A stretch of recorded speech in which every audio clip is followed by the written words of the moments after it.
हाँ दूध आ गई। हाँ दूध पीला ओकरे बाद ना लाठी की प्रैक्टिस करे। ना बाबूजी हम थक गइल बानी। अरे ऐसे कैसे थक गइल बाड़ू? शेर बच्चा है मेरा।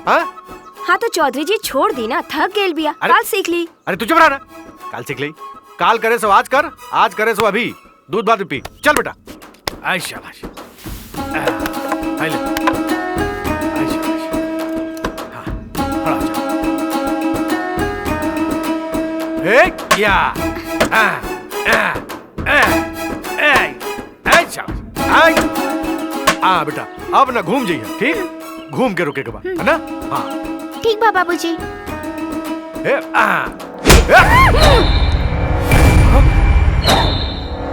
मोहिनी, मोहिनी, मोहिनी! हमरा वार से हमरा बेटी के दिमाग की नस दब गई। तबे से ओकर उम्र तो बढ़ल लेकिन बुद्धि के विकास रुक गई।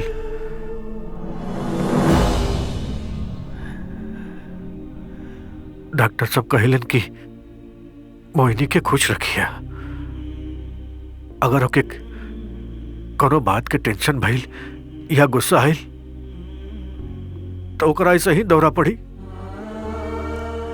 वक्त रहते अगर दवाई न मिल तब जान भी जा सके लोग। देश विदेश में बहुत दिखौली डॉक्टर साहब, कहीं सफलता ना मिलल। हमार जिद हमार बेटी खातिर अभिशाप हो गई। बेटी खातिर अभिशाप हो गई। हिम्मत मत हारी चौधरी साहब, भगवान पर भरोसा रखिए। हर क्रिया के प्रतिक्रिया जरूर होला। हाँ चौधरी जी, जौने चीज के जरूरत ना होखेला ना, कुदरत ओकरा के मिटा देला। हमार बेटिया कैसा हो ठीक हो जाए डॉक्टर साहब। ओकरा खातिर केहू हमार गर्दन भी मांगी न तो हम अपन गर्दन काट के ओकरा हाथ में दे दे। हाँ चौधरी साहब, अगर बिटिया जिंदा बा तो एकर मतलब कि कौनो न कौनो रास्ता जरूर बा।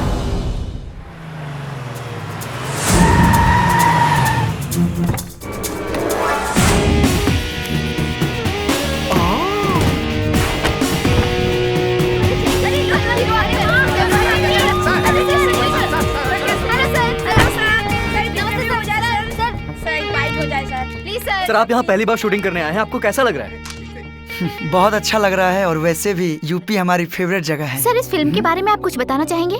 देखिए जो फिल्म है प्यार तो होना ही था, जिसके निर्देशक है प्रमोद शास्त्री जी, कमाल के निर्देशक हैं और जितनी तारीफ करूँ कम होगा। इसके पहले मैंने उनके साथ कई पिक्चरें बनाई हैं और स्क्रिप्ट राइटर हैं एस के चौहान जी और इस फिल्म के जो प्रोड्यूसर हैं अमित हिंडोचा साहब। भरपूर सहयोग मिल रहा है और काफी अच्छी फिल्म बन रही है। सर आपको क्या लगता है ये फिल्म हिट होगी? देखिए ये तो आप लोग और जनता जनार्दन तय करेगी कि फिल्म हिट होगी या नहीं, लेकिन हम लोग अपना बेस्ट दे रहे हैं और हमारी पूरी टीम यही सोच के फिल्म में मेहनत कर रही है कि आप लोग के बीच कुछ अच्छी फिल्म लाई जाए। सर आपके और कनक जी की अफेयर के चर्चे जोरों शोरों पे है, क्या आप कनक जी से शादी करना चाहेंगे? देख ना प्यार करना गलत है मैम, ना शादी करना गलत हाँ।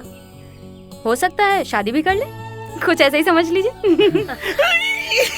ये मजाक कर रही हैं, ऐसा कुछ भी नहीं है। चलिए सर एक्सक्यूज मी, सर बताइए ना सर। सर रुकिए सर।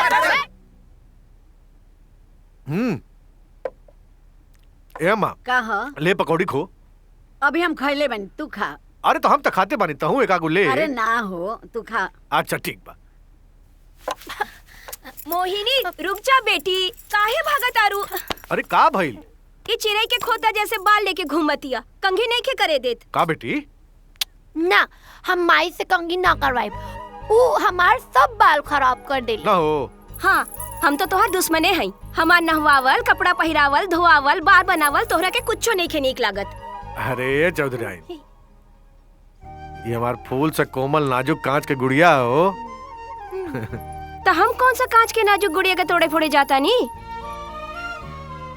एक काम करी ना रउआ, रवाली बना दी। दिखता दे बेटा, चल हम बना देते हैं। आओ। अब लो इतना दुलार, अब तहर बाबूजी तहर कंघी करियन हो। अरे तो का भइल अम्मा, तू हमार ना बनाओ तो ली आए? कौन हमारा बेटा से कम ही है? बाबूजी हाँ माई के घर से भगा दो। घर से भगाती है? काहे? वो हमेशा हमरा के डांटत रहली। अरे बेटा तो तोरा अम्मा के घर से भगा दे तो तुहार ख्याल के रखी तो को खियाई पियाई के आए? तो फिर डॉक्टर अंकल के घर से भगा दो। डॉक्टर अंकल के? हाँ वो हमेशा हमरा के सुई लगा देले। डॉक्टर अंकल से बतियावे के पड़ी भाई, है ना? आगे ले हाँ बतिया। का हो तो भाई हैं? बिटिया का सेवा हो तो। डॉक्टर साहब भाई बिटिया और बड़ी शिकायत करती है। अरे हमसे ऐसन का गलती हो गई? अरे रहुआ बिटिया के सुई लगा देनी। अच्छा अच्छा अच्छा, तो बिटिया एक काम करा, तू जब बड़ा हो जाए ना तो हमरा के सुई लगा दिए, ठीक हो ना? हम डॉक्टर अंकल के सुई लगाई। अब तक खुश हो ना? अरे बाबूजी हाँ अभी नब तैयार ना बनी, नीलामी में चलेगा ना?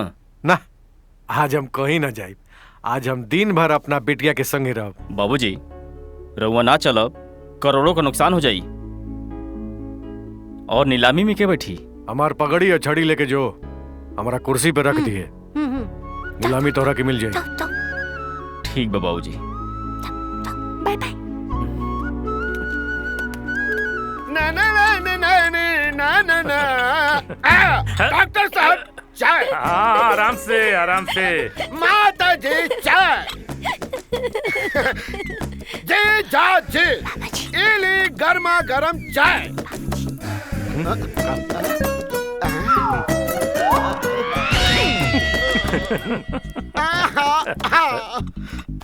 जी जा जी, बहुत दुखाला।